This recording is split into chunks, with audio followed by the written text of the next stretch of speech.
En primera instancia, un cordial, un especial saludo desde la Alianza Cooperativa Internacional, el título de Cooperativas de las Américas, en nombre de José Sousa, nuestro presidente, nuestro equipo directivo y todos y cada uno de los dirigentes del cooperativismo de las Américas que impulsan decididamente estos espacios de encuentro, de participación para intercambiar información, opinión, conocimiento y sobre todo para estrechar los vínculos conceptuales e intelectuales que nos mueven en el circuito cooperativo de las Américas. En esta ocasión, como segundo momento, se ha diseñado desde el principio de año en la programación anual, como segundo momento y previo al encuentro en Panamá, como antesala, como un abrebocas, lo que será el Congreso Mundial de Cooperativas, el Congreso Regional, la Asamblea Regional y el Encuentro Global y Regional de Derecho Cooperativo. Hemos abierto estas opciones para poder hablar de unos temas centrales. En esta ocasión, y con las luces intelectuales y la experiencia de tres juristas conocidos, vamos a escuchar sus disertaciones en materia de tributación, en materia de integración y en materia de nuevas formas de organización cooperativa para los tiempos que corren.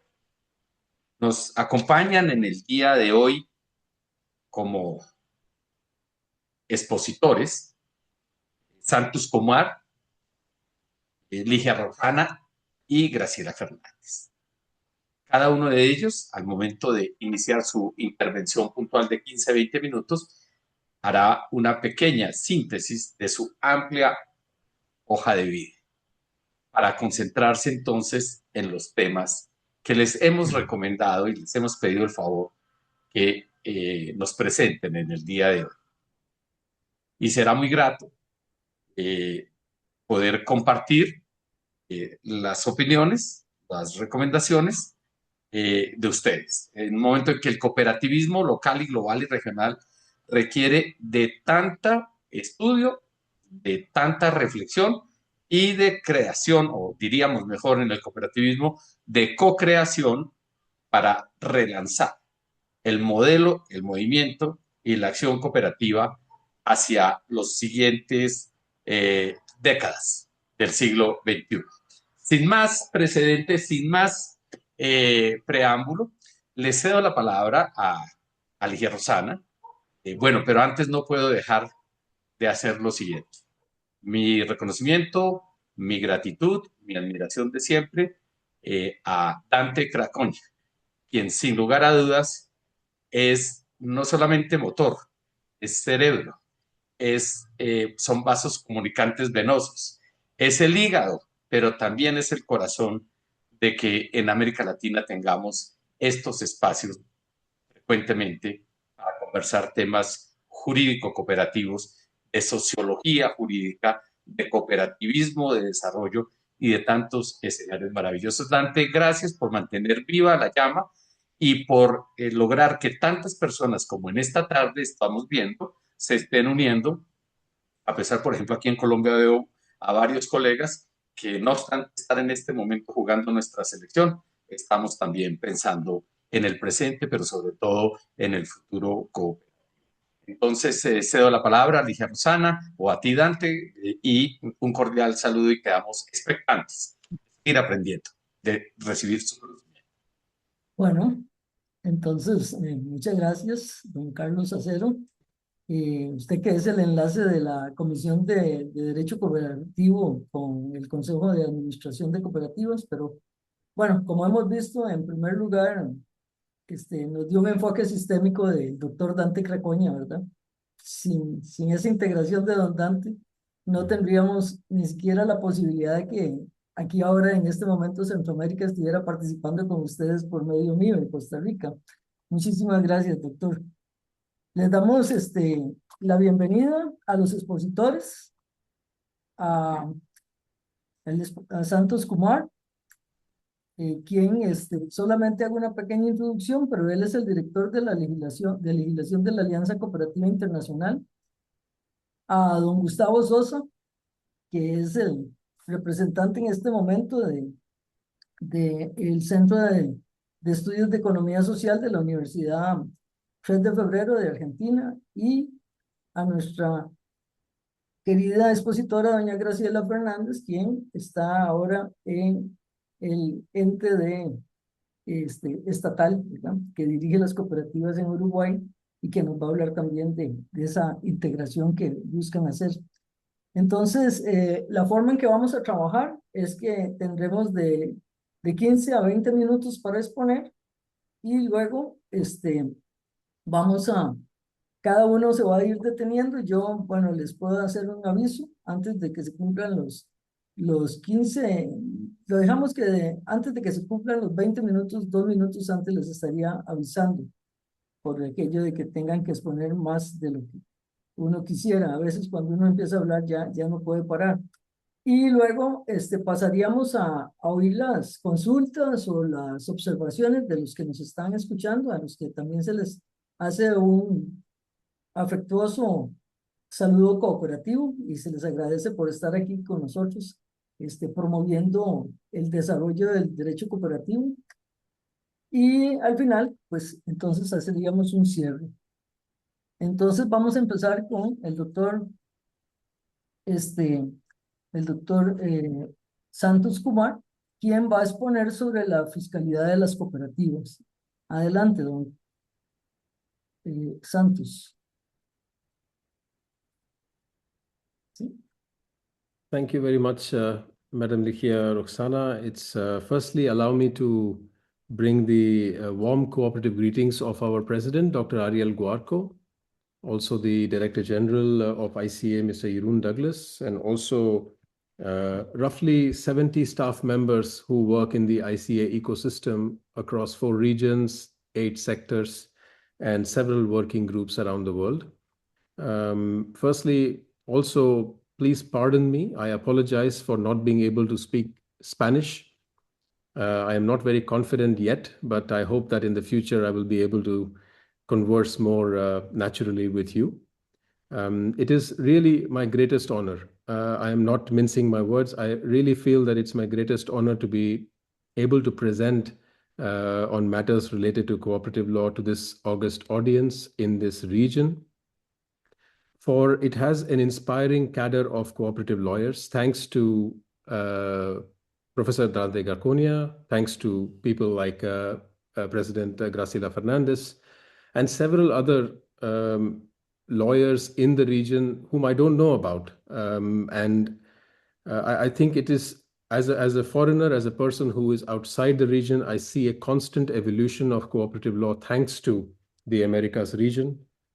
Also, the region accords immense importance to cooperative education, which has led to a very dynamic cooperative sector in your region, and birth of institutes like INACOP and also IPACOP, which is going to be the host of the ICA Global Conference in Panama in September. I am not a renowned jurist. As I was introduced, I am and I will be always a student of cooperatives and law.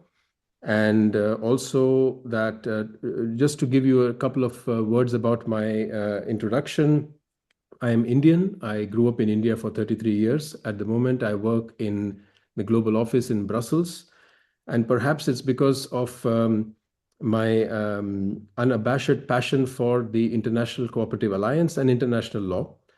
I studied law in New Delhi and in Torino in Italy. And currently also I am a student of European law in Brussels. So today I will try to, I will dare, if I may, to share some thoughts about taxation and cooperatives. And the primary objective, I guess, for me is to start a process which will, of course, we will meet in Panama to discuss deeper during the 9th Continental Cooperative Law Congress. But also from the Global Office, Global Secretariat's perspective, we want to establish a framework that can lead to the principles of international cooperative law. In other words, in a couple of years, to have a publication that compares the laws of all the regions, all the countries on very important topics that we all share, irrespective of our regions, countries, and sectors. So tax is such a matter, I believe. And today I will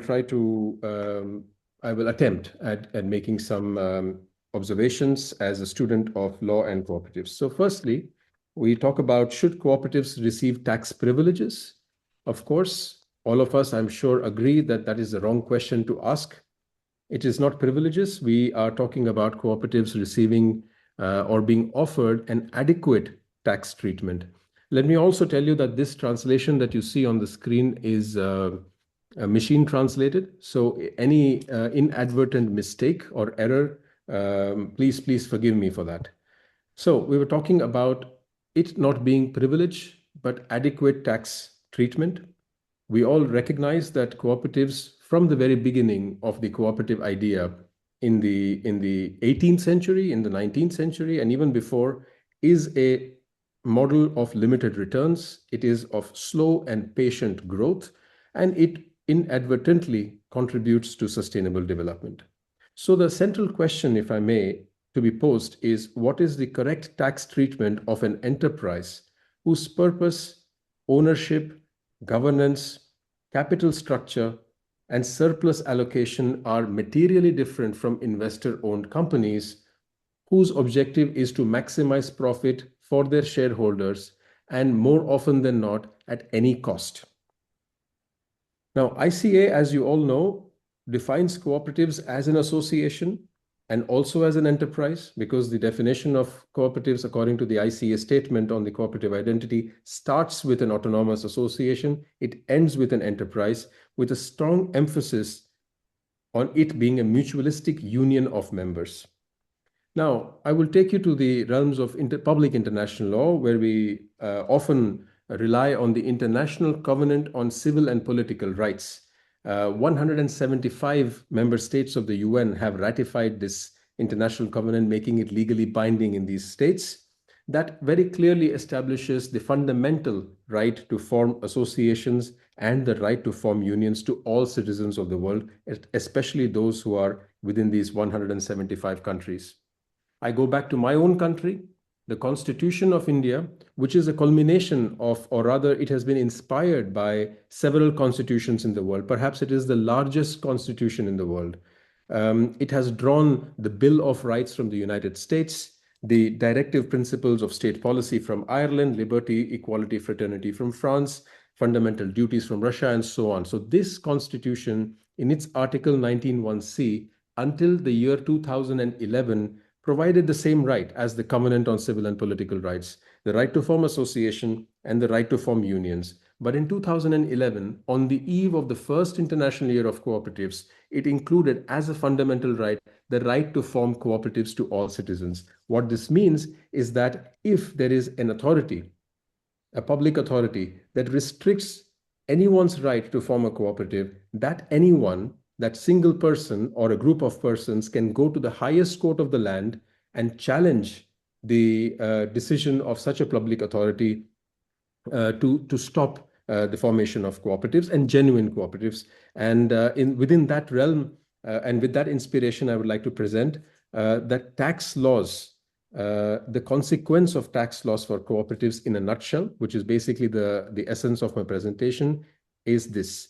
Number one, cooperatives should not be generally exempted from tax law simply because they are cooperatives. And secondly, neither should they be taxed as if they are a joint stock enterprise, especially when the transactions, surpluses, and reserves have a different legal and economic character. I would also like to emphasize that blanket exemptions are akin to special and baseless status blanket exemptions are like subsidies and state aid, which might hinder the cooperative's international trade. It might hinder its position in competition law, etc. But these are general principles. I am not saying that blanket exemptions are necessarily incorrect, but in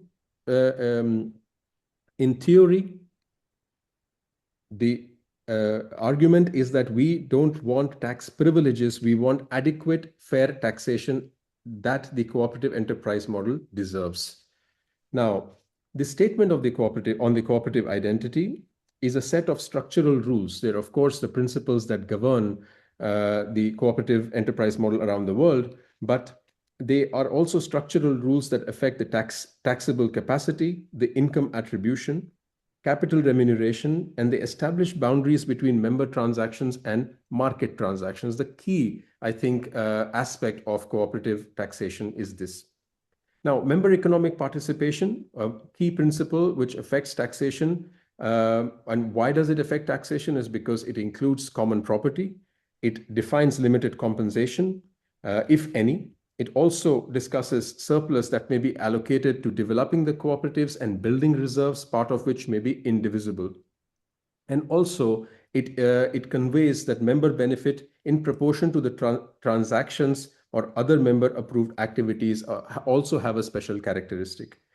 So what is the consequence of taxation based on this? It is that surplus is not primarily a return on invested capital.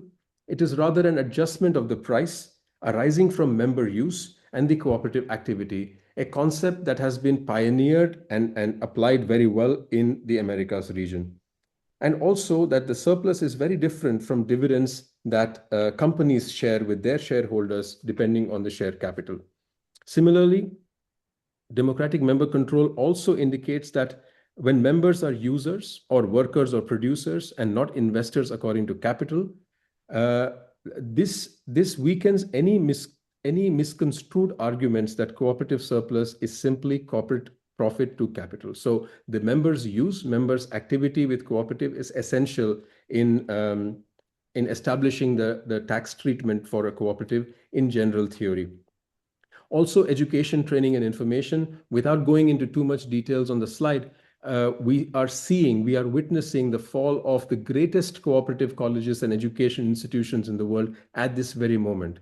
And the reason behind that is because the allocation of the part of the surplus of cooperatives to an education fund at the local level or even at the national level is not established by law in these countries where the education institutions are failing. If the contribution to education fund at the local and national level was recognized by law, was exempted by tax as a contribution of the cooperative to posterity, to the future generation, then such institutions would have survived. Like we see in Italy, they do survive. Coop Fund is an excellent example. And also in my own country, in India, contribution of 1% of the net profit, net surplus is 100% tax deductible. Now, cooperation among cooperatives, I have observed that Uruguay is an excellent example that treats inter-cooperative acts as equivalent to cooperative acts, where member with regards member and their cooperative, and thereby supports inter-cooperation without abandoning the cooperative act concept. Now, finally, cooperative concern for community is a beautiful articulation of a marriage between democracy and sustainable development, because the concern for community principle reads that cooperatives contribute to the sustainable development of the communities through policies approved by members. And any activity, particularly activities of general interest, are definitely within the realm of some sort of a tax privilege in this case that the state can initiate through policy action. And again, the great examples of such cooperatives are in the social or care sector, the general interest cooperatives, and so on, that definitely deserve a certain privilege, a certain status, which is different from enterprises of other kind. But this was just, let's say, how the cooperative principles are translated into tax treatment, if I may. Now, A proper tax regime, in my humble view, needs both. It needs technical adjustment, the price adjustment that we talked about, and also tax privilege, like the general interest cooperatives that I also mentioned just now. So in terms of technical adjustment, let's take an example. If a consumer cooperative charges members too much during the year and later returns the excess in proportion to purchases, the refund may be a correction of the original price rather than income. And these amounts refunded to members should be treated as liabilities rather than taxable income of the cooperative.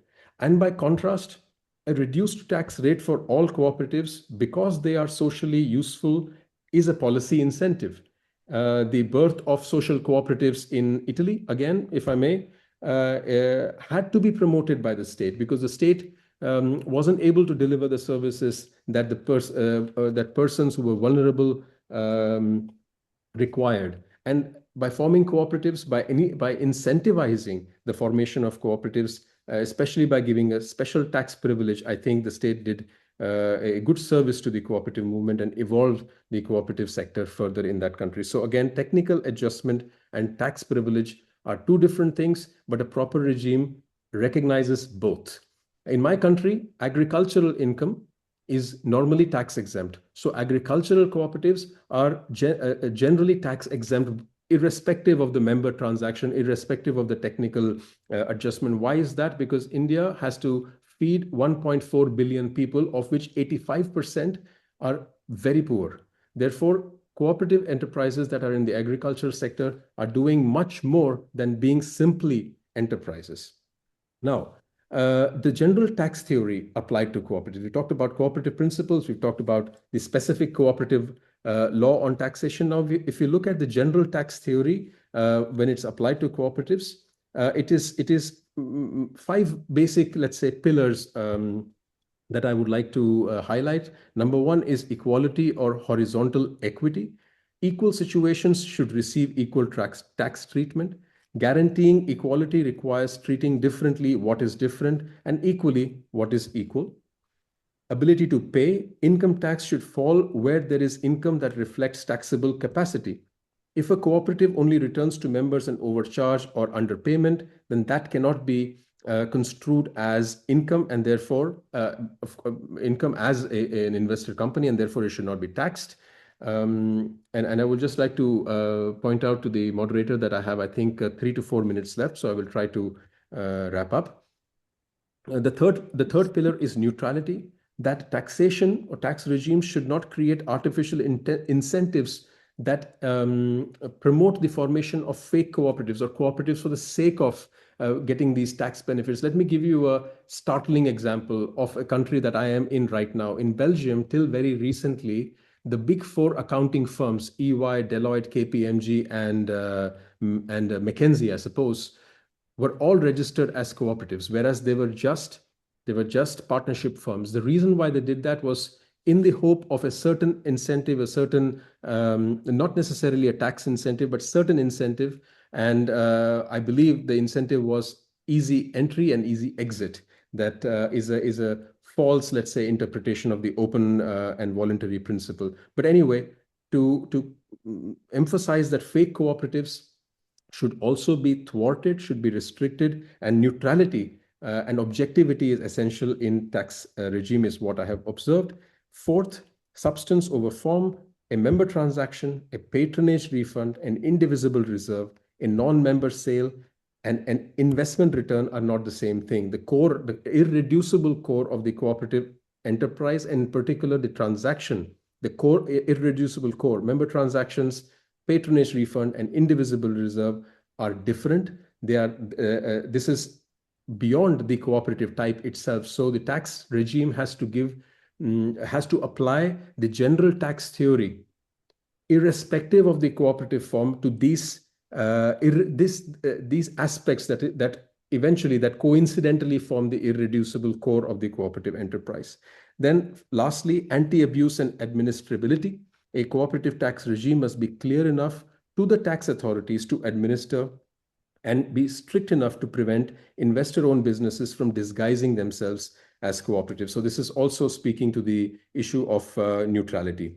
Now, obviously, what aspects should be taxed in cooperatives, unless I'm talking about this completely objectively. I'm not talking about the policy-driven promotion that the state offers to cooperatives in certain sectors, like electricity in some countries, like agriculture in some countries, retail cooperatives in some other countries. So what aspects of cooperatives should be taxed? What I've observed is obviously non-member transactions. We look at the case of, let's say, Japan, where consumer cooperatives, retail cooperatives only transact with members, because there was a time that Japanese retail cooperatives were enjoying a special tax status because of their being a cooperative, but then they were transacting with non-members, and there was a question. Then they had to move. They had to shift their strategy and policy to deal only with members. Non-operational income, so the income from investment, rental or unused property, sale of fixed assets, etc., must be taxed. Capital remuneration beyond cooperative limits. So if there is any payment that looks more like an ordinary investment income, should be taxed. And retained profits that are not invested in asset locks or in indivisible reserves, and essentially not meant for cooperative purposes, must certainly be taxed as any other income. Some local practices that we've seen, and this is my last slide, that taxation really depends on whether tax law recognizes the cooperative's special characteristics and economic nature. The United Nations has for decades urged its member states to recognize the special characteristics of cooperatives, but states seldom take that heed to that call, pay heed to that call. But there are several other countries that do. But what we see is that the treatment is fragmented. In the EU, state aid rules sometimes do limit tax treatment, because the objective of the European Union is to not distort the market at any cost. That is the most important aspect. But there have been several cases. In fact, I have a compendium of 30 case laws from around the world that I can share with the organizers, on how courts from different countries have recognized the special characteristics of cooperatives and directed the state to deliver a tax treatment that is adequate for cooperatives. So in EU, Paint Grafos case is very famous, that sort of differentiated, where the European court differentiated treatment based on the special characteristics of cooperatives. And similarly, there are several other cases, but in Belgium and Korea particularly, we see that there is an amnesia. The state has forgotten what the special characteristics of the state of the cooperatives are. But the silver lining, if I may, is that in both these countries, since the last 5 to 10 years, there is a resurgence of the cooperative sector, and because of the revision of cooperative law. In Korea, it was in 2012, and in Belgium, it was in 2019. So things are moving. However, what we are going to do at the ICA Global Secretariat, with the help of the regions, is to prepare this comparative analysis of how cooperatives are taxed in different countries, and why are they taxed so, and how they ought to be taxed. So that's our big pursuit and big dream. And with that, I conclude my presentation, and thank again the organizers for the opportunity. Muchas gracias. Casi en el tiempo. Pero eso no es ningún problema, porque el tema es demasiado amplio. En realidad es una excelente exposición, en la cual vamos a esperar que nos hagan algunas observaciones o preguntas. Vamos a continuar entonces con la presidenta, como le dicen a doña Graciela, porque pasa de una presidencia a otra presidencia, doña Graciela. Doña Graciela es la presidenta del Instituto Nacional de Cooperativismo en Uruguay y es presidenta de las cooperativas de América. Nos va a hablar sobre desafíos de la integración cooperativa. Adelante, doña Graciela. Muy buenas tardes para todas y todos. Un placer de saludarte, Santos, un placer de saludarte, Gustavo, querida Rosana, y especialmente estimado profesor Dante Craconia, que siempre nos hace recordar nuestro compromiso con el movimiento cooperativo y con el derecho cooperativo. Mi mirada en este contexto es una mirada sujeta a los desafíos a la integración del cooperativismo al continente americano. Y yo creo que antes de iniciar las apreciaciones de cuáles son esos desafíos, debemos recordar que los temas de desafíos de integración al cooperativismo son temas que han sido tratados habitualmente por la doctrina cooperativa. Es un tema que ha estado reiteradamente arriba de la mesa.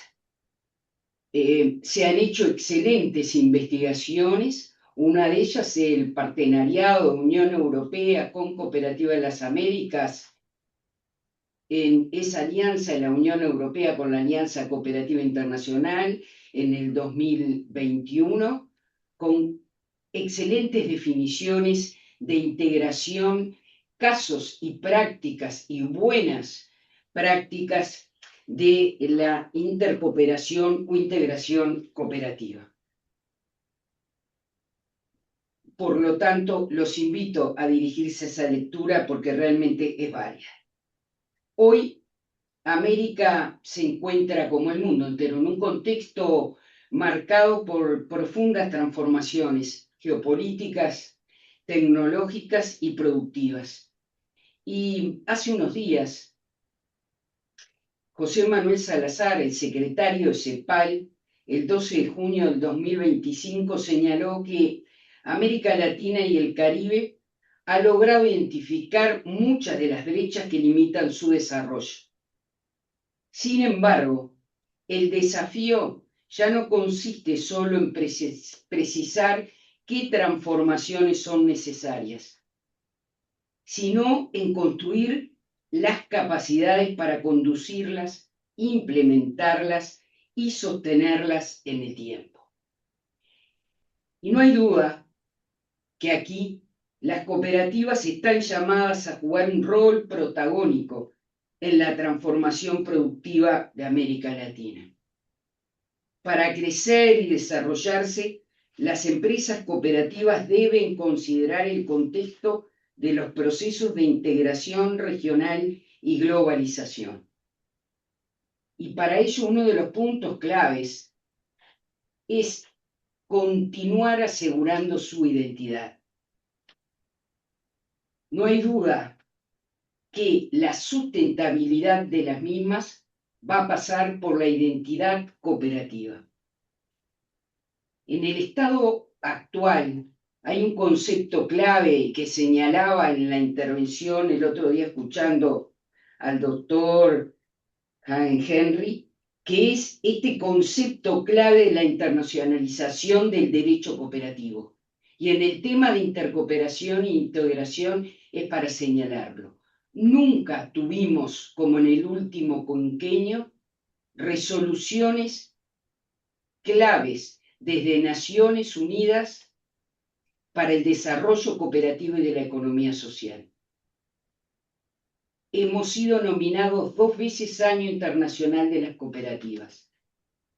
Hemos sido puestos arriba de la mesa como herramienta de desarrollo y haber cumplido con los objetivos del desarrollo sostenible. El Año Internacional 2025 de las Cooperativas nos dio visibilidad y nos dio la posibilidad de incidir a través de esas resoluciones en cambios normativos y en la incidencia de políticas públicas. Y para nosotros eso es asegurar nuestra identidad. Y eso entendemos que es clave, y en el estado actual insistir en la internacionalización del derecho cooperativo y hacernos de esa normativa que no es solo legislación, sino normativas que puedan desarrollar marcos normativos, pero además políticas públicas. No va a haber crecimiento de las cooperativas si no vienen además acompañadas por marcos normativos y políticas públicas. El siglo XXI es el siglo de la integración, es el siglo de la intercooperación y de los bloques económicos sociales. Entonces, No necesitamos una legislación que solamente traduzca la entidad cooperativa, y que hay mucha en el continente. Hay un marco normativo general de cooperativas que tiene su origen en los marcos normativos históricos que puso arriba la Mesa Cooperativa de las Américas, en una propuesta del profesor Dante Cacoña, señalando siempre que estamos proponiendo, no estamos imponiendo un marco dispositivo. Hay mucha legislación, pero posiblemente lo que nosotros tenemos que proteger es la identidad cooperativa traducida como un patrimonio inmaterial de la humanidad. Y esos son temas claves, porque entendiendo identidad cooperativa y lo que significa, nosotros vamos a poder lograr un tratamiento isonómico, es decir, un tratamiento con igualdad ante la ley, ante decisiones para otros sectores de otra naturaleza jurídica que están en el mercado, sociedades comerciales, asociaciones, etcétera, que tienen decisiones del Estado y que nos ponen en condiciones diferentes que son y que generan asimetrías y generan ir en contra de un principio de igualdad. Ese, para mí, me parece, es un tema clave.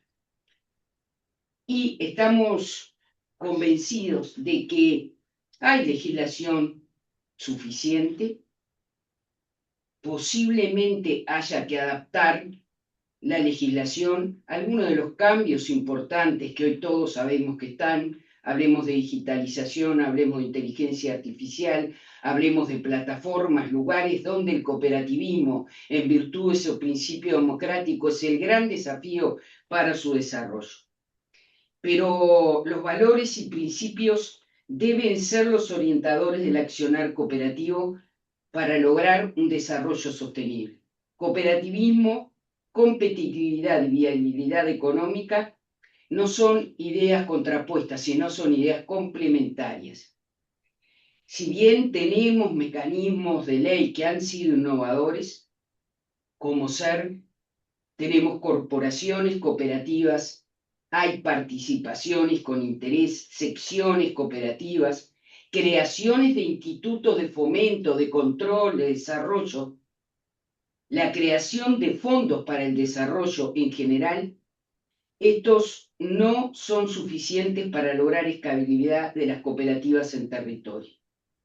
El desarrollo de las cooperativas en términos económicos debe ser conceptualizado en el marco de la cuarta revolución industrial, lo cual implica la necesidad de incorporar cambios a las estructuras que nos permitan decodificar en tiempo y forma los cambios del entorno en los que operan nuestras organizaciones.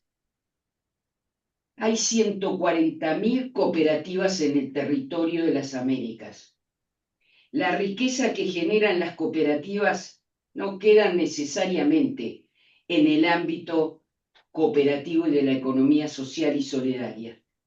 Debemos discutir la necesidad de instrumentar políticas claras, orientadas a la intercooperación, basadas en la búsqueda de la excelencia de la gestión y de la mejora de la competitividad. La construcción de redes, la formación de procesos de integración horizontal son la clave para el desarrollo cooperativo en territorio. Pero esto no es posible si no se avanza en la implementación de mecanismos de acceso al financiamiento propios que sean comprensivos del particularismo cooperativo.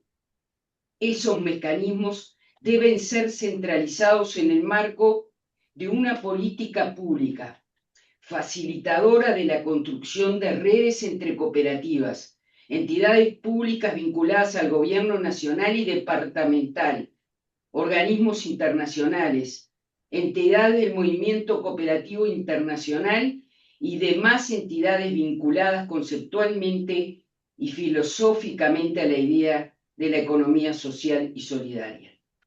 En este marco, el desarrollo económico tiene por pilar fundamental el acto cooperativo.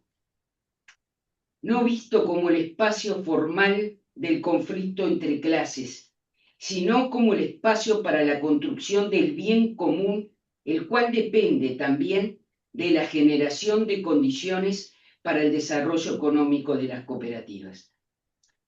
Puede ser el momento de analizar si tenemos mecanismos en las leyes que sean o no facilitadores de la intercooperación. Posiblemente ese sea uno de los desafíos legales.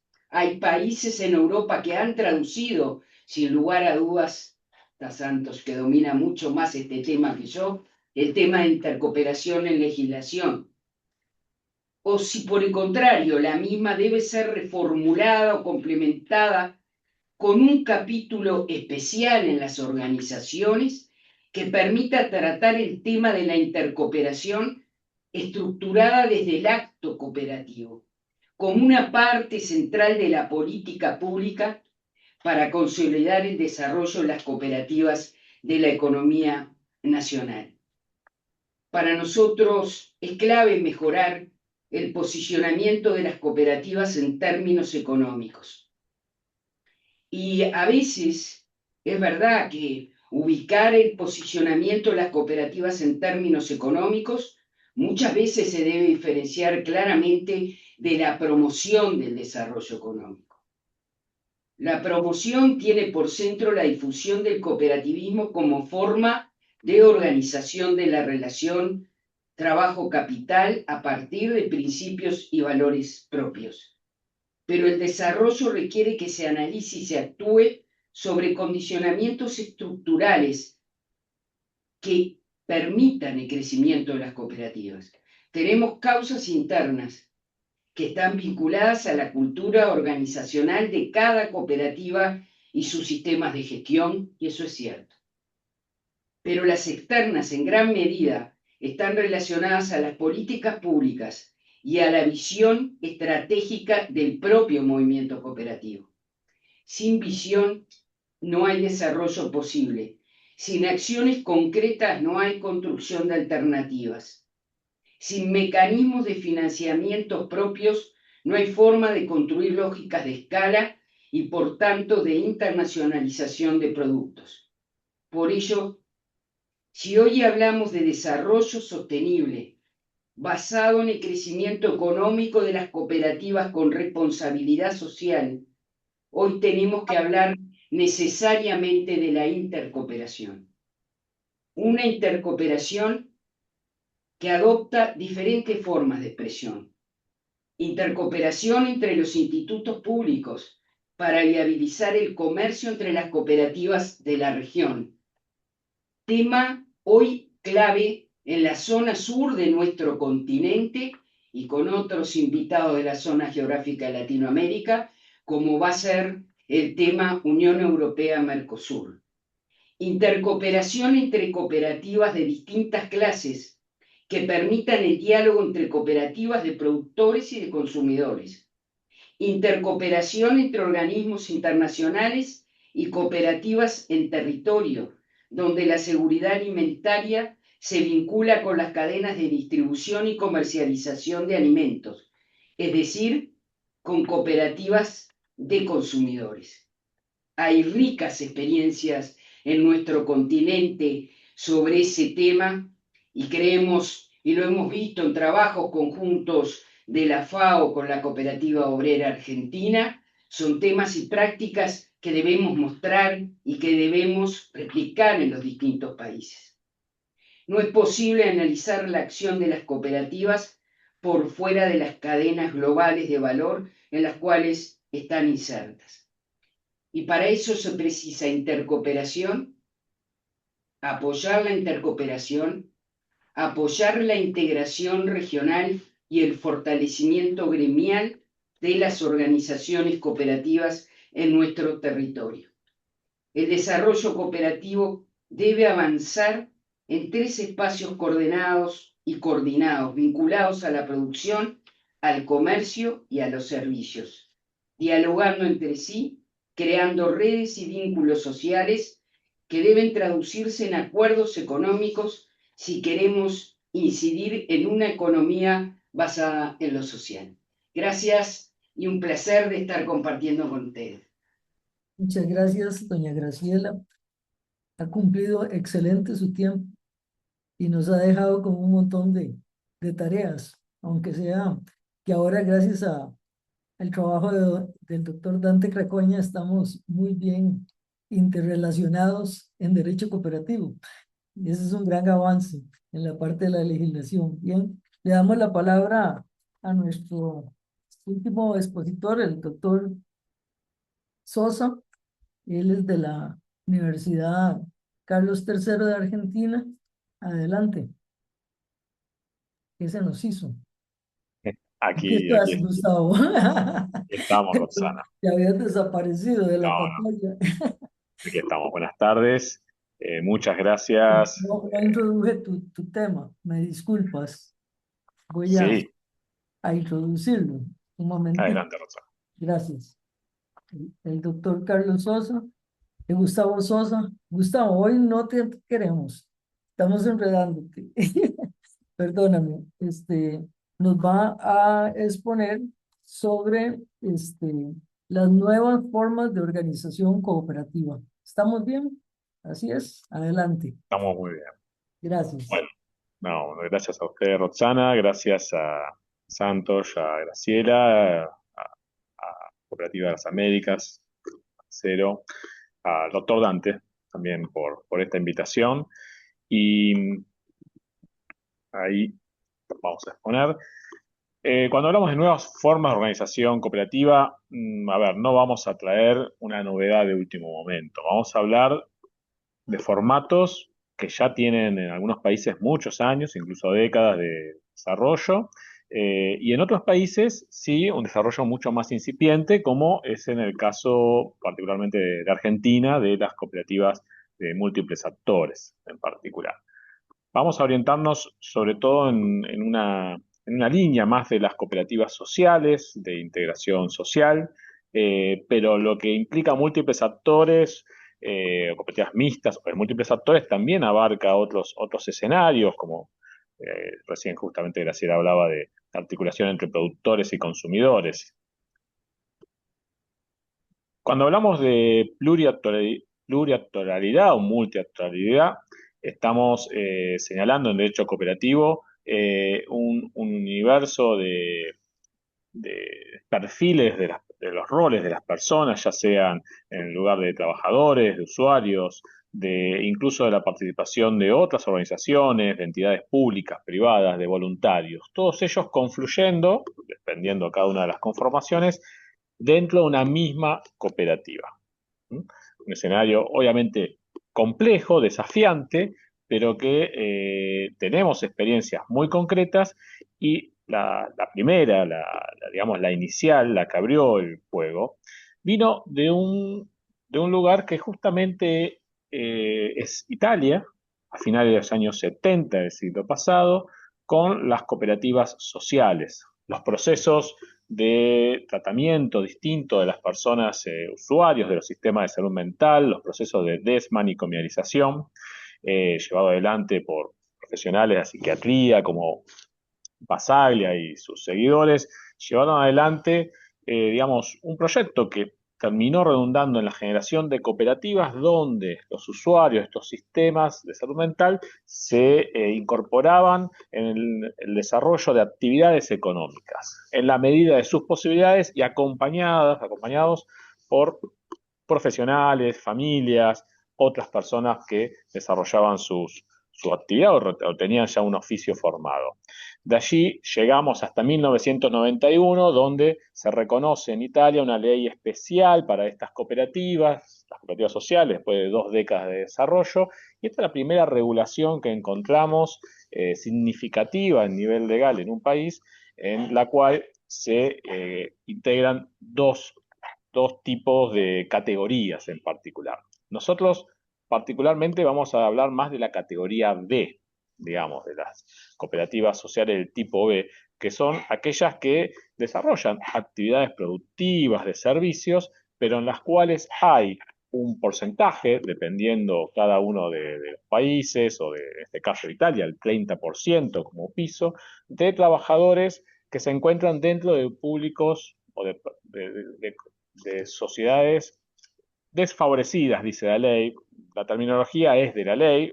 Podemos hablar de sujetos que se encuentran excluidos o no integrados dentro de los sistemas de trabajo, de generación de ingresos, y allí la propia normativa italiana y luego muchas de las que la replican incluyen a personas con discapacidad, usuarios del sistema de salud mental, personas con consumos problemáticos, sustancias, adicciones, menores en dificultad, liberados, bueno, personas en contexto de encierro. En los últimos años han desarrollado mucho en el ámbito de la migración, migrantes. Y la particularidad y la novedad de estas cooperativas es esta gobernanza en donde confluyen estas diversas categorías de asociados, donde el proyecto es central, el proyecto común está asociado al trabajo y a la inclusión o a la integración, digamos, que aquí también tenemos un desafío, la integración de quién, de las personas desfavorecidas a la sociedad o de la sociedad en sí misma que también no ha generado o no ha sabido generar herramientas para esa integración. Entonces, allí un desafío, una pregunta que nos dejan estas experiencias. En Italia, particularmente, además de establecer las diferentes categorías de cooperativa, las del tipo B, establecen también la posibilidad de incorporar miembros voluntarios y personas jurídicas dentro de su conformación como asociados. Voy avanzando, pues después quiero llegar a lo que tenemos en el caso argentino muy recientemente. Estas cooperativas sociales italianas luego fueron replicadas en la legislación europea con diferentes denominaciones, características muy propias en cada una de las legislaciones de los países. Acá cito algunas. Se cambió un poco la presentación, hubo algún problema quizás en la configuración, por eso hay algunos nombres que no están bien, pero en España hablamos de cooperativas de iniciativa social, en Francia de sociedades cooperativas de interés colectivo, y así también en otros países como Polonia y Portugal, también herramientas cooperativas que se asemejan a las cooperativas sociales explicadas en Italia y apuntando también a la inclusión de estos sectores de la población. La SICOPA incorporó, así como a las cooperativas de trabajo, también a las cooperativas sociales. Y en 2011 aprobó unos estándares mundiales para las cooperativas sociales que se mantienen hasta este momento como 5 estándares y que en cada uno de los países podemos encontrar en sus normativas, las que contemplan legislación relativa a las cooperativas sociales, todos o una mayoría de estos estándares. Precisamente una misión explícita de interés general, una naturaleza no estatal de estas entidades, una estructura de gobernanza con múltiples grupos de interés, y esta es la centralidad de esta exposición, una representación sustancial de socios trabajadores y la no distribución preferencialmente o distribución limitada de los excedentes. En materia de esta estructura de gobernanza de actores múltiples, cada estatuto va estableciendo los porcentajes de integración mínimos de personas en situación de vulnerabilidad o desfavorecidas, eventualmente qué lugar ocupan o porcentajes límites, digamos, para algunos de los otros sectores, de manera tal que no sea un sector no trabajador el que contenga el control mayoritario o que tenga el mayor control de la cooperativa.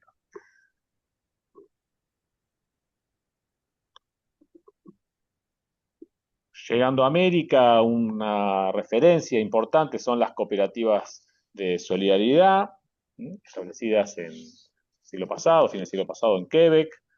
Aquí también cooperativas que integran múltiples actores, miembros usuarios, miembros trabajadores, miembros colaboradores, dentro de los cuales puede haber personas o empresas que la constituyan. Ahora, el interés generalmente confluye justamente en la integración, la promoción de actitudes laborales, de incorporación de derechos. Son herramientas de generación de derechos, no solamente el del trabajo, son múltiples los derechos que se procuran garantizar con este tipo de cooperativas. Brasil también ha incorporado en el año 99 una legislación específica para las cooperativas sociales, también apuntando a actividades de gestión social y de producción y reconociendo la participación en ellas de socios voluntarios. Cuando hablamos de socios voluntarios son personas que desarrollan una labor de forma gratuita, o sea, no son parte de la distribución de los excedentes. Por supuesto, son particularmente personas que pueden ser familiares, profesionales, otros trabajadores o parte de la gente de la comunidad que otorga ese trabajo voluntario y no está dentro de este universo de las personas desfavorecidas a donde apunta centralmente cada uno de estos proyectos cooperativos. Quiero citar la Ley Marco de Cooperativas de América Latina, quien también reconoce en el artículo 21 la posibilidad de que las cooperativas o la legislación cooperativa contemple la existencia de socios de apoyo. Y esto también es un avance interesante a nivel latinoamericano porque es un marco de referencia que muchos países han ido tomando y aquí también tenemos la posibilidad de abrir el juego a las legislaciones locales, de poder entender cooperativas con múltiples actores, mixtas o de múltiples actores. También teniendo limitación en los votos en las asambleas, en la conducción, en los consejos o las juntas de vigilancia, y que no puedan constituir uno solo de esos grupos de socios, digamos, la mayoría de la conducción de la entidad, sobre todo el rol de los socios de apoyo. Bien, yo voy apurando, tenía una presentación un poco larga y quería llegar al caso argentino. ¿Qué tenemos en Argentina actualmente? Bueno, mantenemos la ley 20.337 del año 1973. Es una ley que casi no ha recibido modificaciones en estos casi esos 53 años de historia. Lógicamente la ley no contemplaba expresamente la posibilidad de tener, digamos, cooperativas de múltiples actores, sí de diversos tipos de actividades, multiactividad, digamos, cooperativas que desarrollan diversos servicios, más no había una categorización en los roles de los asociados expresamente prevista. No obstante ello, por supuesto el desarrollo que se ha venido dando en las últimas décadas en el país, a través de resoluciones de la autoridad de aplicación que la propia ley contempla, ha abierto el juego para poder reconocer esta figura de cooperativas de múltiples actores en nuestro país. Y al igual que lo sucedió en Italia, también esa apertura se dio a través de la inclusión de determinados grupos de la población que se encuentran en procesos de exclusión o desfavorecidos, como la terminología de la legislación italiana. En el año 2019, por primera vez, se reconoce de interés cooperativo a las cooperativas sociales integradas, estas cooperativas de trabajo en su base, por usuarios del sistema de salud mental, personas con problemas en adicciones, consumos problemáticos, y personas en contexto de encierro penal, cumpliendo condena o el escenario posterior al cumplimiento de sus condenas, donde lógicamente también encontramos muchas ausencias en las políticas públicas de inclusión e integración de estas personas. Nuevamente el cooperativismo tomando agendas de gran necesidad en la población. En el año 2020 el INAES reconoció a través de una resolución o reafirmó algo que no estaba prohibido, pero que fue muy interesante que el INAES lo reafirme, lo diga expresamente, es que se podía constituir en nuestro país cooperativas donde los asociados cumplen diferentes roles. Dentro de las cadenas de producción y consumo, esto también nos abre el juego a seguir evolucionando en la línea de cooperativas mixtas o de múltiples actores. El INAES, además de reconocer en 2019 a las cooperativas sociales, aprobó 2 resoluciones más que se mantienen vigentes del año 2022, en las cuales expresamente se aprueban modelos de artículos de calidad de asociados de estas cooperativas. Y así es como hoy tenemos una normativa donde expresamente para aquellas cooperativas de trabajo en las cuales se contempla la inserción sociolaboral de personas de escenarios, sobre todo personas con discapacidad o usuarios del sistema de salud mental, se contempla la posibilidad de utilizar este formato específico hoy de cooperativa de trabajo social, podemos así ya como la reconoce el INAES, con 3 roles de integrantes asociados. Los asociados trabajadores, ya sean personas humanas mayores de 16 años o otras personas que no se encuentran dentro del universo de personas que son las directamente dirigidas al proyecto a ser incluidas, sino personas que desarrollan sus tareas profesionales, digamos que se integran. Aquí, importante pensar el concepto de estas cooperativas no como un gueto de personas que se encuentran todas excluidas, sino que haya una real integración, de que puedan todas las personas que integran la cooperativa ser parte de la misma, en la misma situación, por lo menos en la calidad de asociados trabajadores. Un segundo rol, además de los asociados trabajadores, los asociados de apoyo. Nuestras resoluciones reconocen tanto a familiares, que son claves, sobre todo en los procesos de recuperación, de reintegración, de todo, sobre todo en el ámbito de salud mental y de lo que es el contexto de encierro penal, profesionales y también voluntarios, los cuales, por supuesto, pueden renunciar a los excedentes que les puedan corresponder para cumplir con esta categoría o este rol, digamos, de asociado de apoyo propiamente dicho.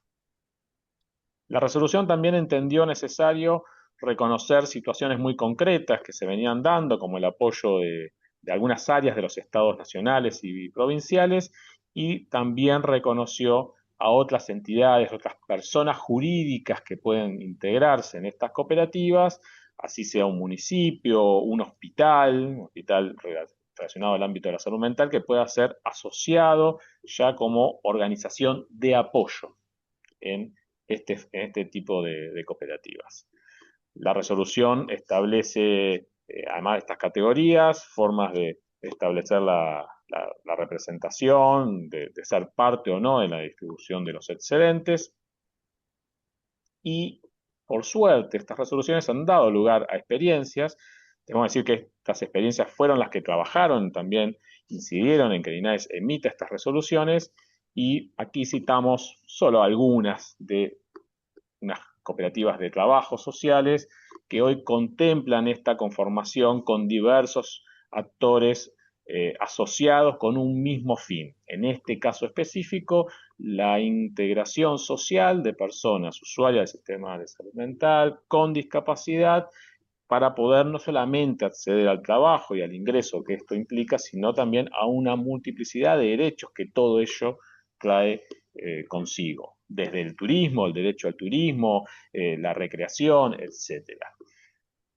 Estas herramientas claramente son desafiantes, no son sencillas de desarrollar, requiere de mucho acompañamiento, pero sobre todo una política del Estado que permita continuar dándole andamiaje, porque la aspiración en nuestro caso es acceder y llegar a tener una legislación específica para estas cooperativas en nuestro país. Mientras tanto, nos sostenemos sobre estas resoluciones del INAES y sobre las prácticas ya existentes, algunas de las cuales aquí nomás ustedes ven los logos, citamos para demostrar que detrás de estas resoluciones hay experiencias concretas que actualmente están en el territorio argentino cumpliendo con un rol esencial para la vida, no solamente de los usuarios, usuarias, sino de sus familias y de la comunidad.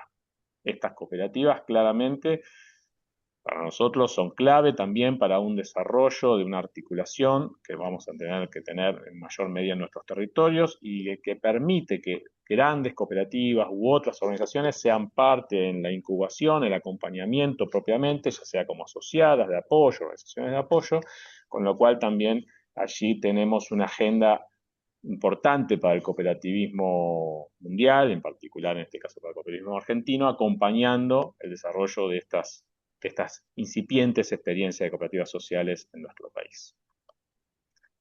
Bueno, esperando haber cumplido con el tiempo, les agradezco mucho por su atención y quedo a disposición para las consultas o comentarios. Muchas gracias. Muchas gracias, Gustavo. Vamos a dar unos 6 minutos para oír observaciones, o bueno, más que oír observaciones, vamos a a dar los 6 minutos para ver si hay alguna pregunta que quieran hacer las personas que están participando.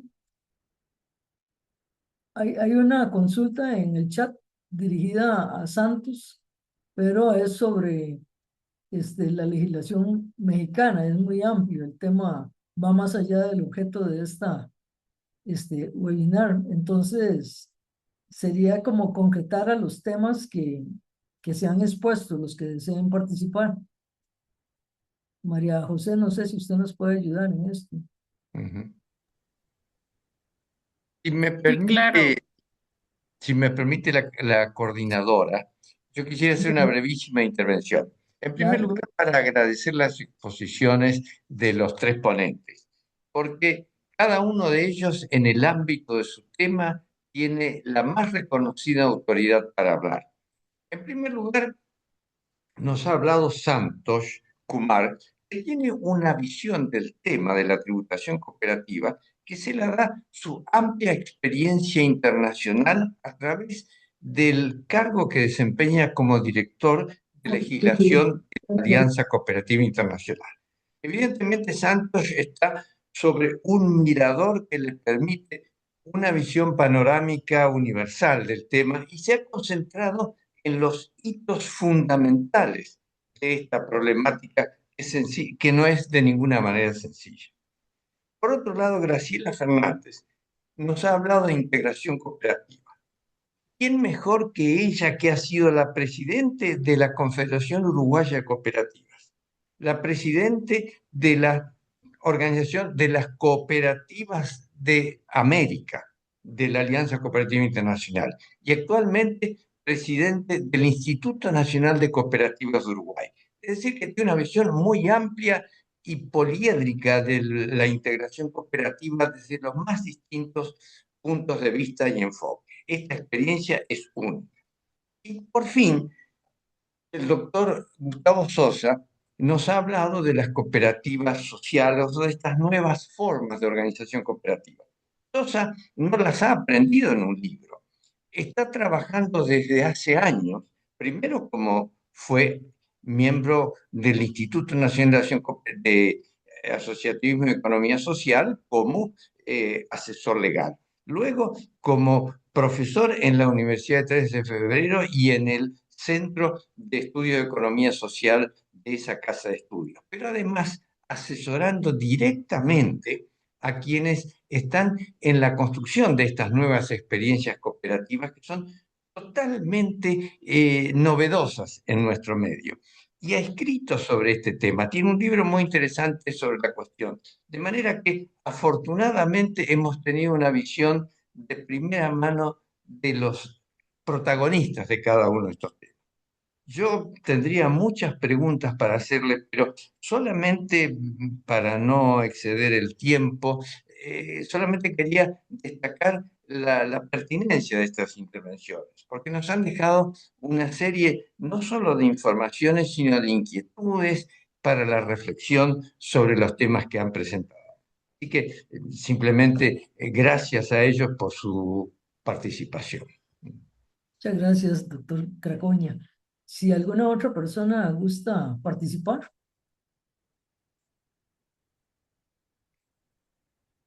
Nadie, no nos quieren. Bueno, en realidad el doctor Cracoña ha hecho el resumen de las exposiciones. Sin embargo, bueno, a mí me queda siempre algunas dudas en relación con lo que ha expuesto el doctor Santos Kumán. Digamos, plantearle que si la diferencia entre considerar que la cooperativa es una asociación o una sociedad podría ayudar a determinar un régimen fiscal más favorable para las cooperativas. Sobre todo, bueno, se lo digo desde el punto de vista de Costa Rica. En Costa Rica hay cooperativas como las que se llaman en otros países trabajo asociado, y aquí se llaman de autogestión, que tienen hasta un 32% de peso sobre los excedentes para reservas, ¿verdad? Es bastante. Las otras tienen menos, ¿verdad? Las que se llaman tradicionales, pero considerando que al menos en Costa Rica, hasta la Sala Constitucional en el siglo pasado ha considerado que las reservas son contribuciones para fiscales y hay una norma específica en la ley cooperativa de 1968, el artículo 63, que dice que las cooperativas no son sujeto de renta, del impuesto de la renta. Los otros impuestos sí tendrían que enfrentarlos de acuerdo con el giro económico. Pero esto ha sido al menos una lucha en Costa Rica, digo yo, que en este siglo, en estos años, de los últimos 10 años, los proyectos que han llegado a la Asamblea Legislativa han sido siempre para ver cómo ponen los impuestos, cómo quitan este reconocimiento de la exoneración. Y se pasó de un 5% que dan cada asociado en las cooperativas, porque hay un 5% sobre los excedentes, a un 10% hace 5 años. Entonces, si tal vez nosotros calificamos a las cooperativas no como sociedades, sino como asociación, considerando la forma en que él lo expuso, si considera que eso le podría beneficiar. Lo dejo ahí al doctor Santos. ¿Estará por ahí? Thank No lo you. veo. Thank you very much for the question. Ok, Well, sí. firstly, I do not know the Costa Rican law, and thank you very much for the kind words, Professor Graconia. My Sí. instinct tells me that one has to fight for the special characteristics of cooperatives as association and enterprises both. I think the genius of this invention was the combination of association and enterprise. I do totally understand your question about would the form of association help the cooperative in the tax regime? I believe very humbly that it will be a fight which is lost from the beginning if we subserve ourselves to the tax regime rather than upholding the cooperative law itself. But I completely understand your question. Perhaps the social cooperative model that was presented by Mr. Gustavo in various other countries could be a way out. Maybe one has to look at the ILO recommendation 193 in detail to interpret how worker cooperatives can benefit from mutuality and what is mutuality among workers in a cooperative. That perhaps could be a way to find an answer. But I instinctively feel that the genius of the cooperative model is in its combination of being an association, the fundamental right to associate, the freedom of association, and the freedom to profess a trade and business together. But that would be my limited answer, Likia. I'm very sorry about this limited answer, Muchas gracias. but we are Estamos available. But we en are available desarrollo. to. Sorry. Ok. ¿Alguna pregunta? Sí, buenas tardes. Sí, Yo señor. levanté la mano y mandé una pregunta por el chat para la doctora Fernández. Ella mencionó que las cooperativas podrían o deberían adecuarse a los tiempos complejos que estamos viviendo ahora y entendí que mencionó o hizo alusión al avance tecnológico. Mencionó la inteligencia artificial y otras. Le preguntaba entonces específicamente a ella, ¿cómo deberían adecuarse o hay que revisar los principios cooperativos? ¿Hay que agregar uno más que pueda adecuar el funcionamiento de las cooperativas a la tecnología, al avance tecnológico? Esa era la pregunta. Doctora.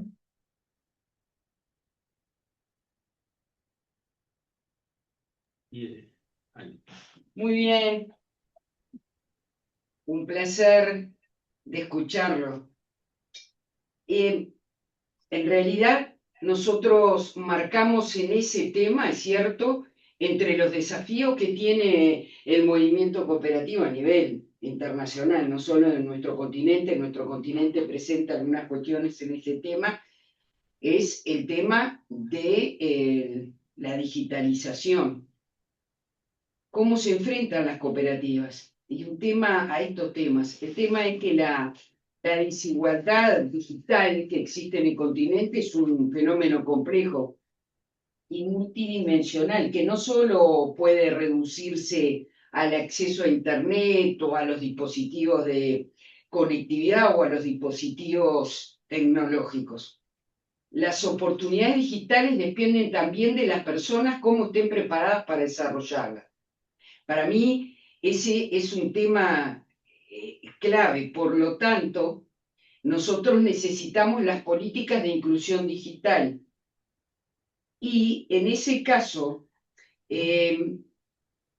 para llegar a tener un buen concepto en el tema de digitalización, de poder entrar en el idioma y en el mundo de la inteligencia artificial, que no hay duda que está transformando el mundo del trabajo, de entrar en la nueva realidad digital, no hay duda que nosotros necesitamos en el ámbito cooperativo, en el interno y en el que está desarrollado por políticas públicas, de fortalecer la educación y la formación continua en las políticas de reconversibilidad laboral. Es decir, nosotros vamos a tener que crear capacitación y educación dentro de las propias cooperativas para este tema. En las políticas públicas, pedir además apoyo para el desarrollo de digitalización en todos los sectores, no hablemos en ahorro y crédito y en el sistema financiero.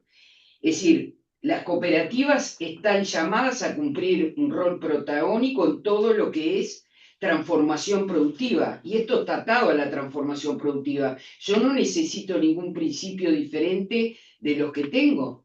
Yo necesito capacitar y educar a los socios cooperativistas frente a este cambio, que es global, y ahí está.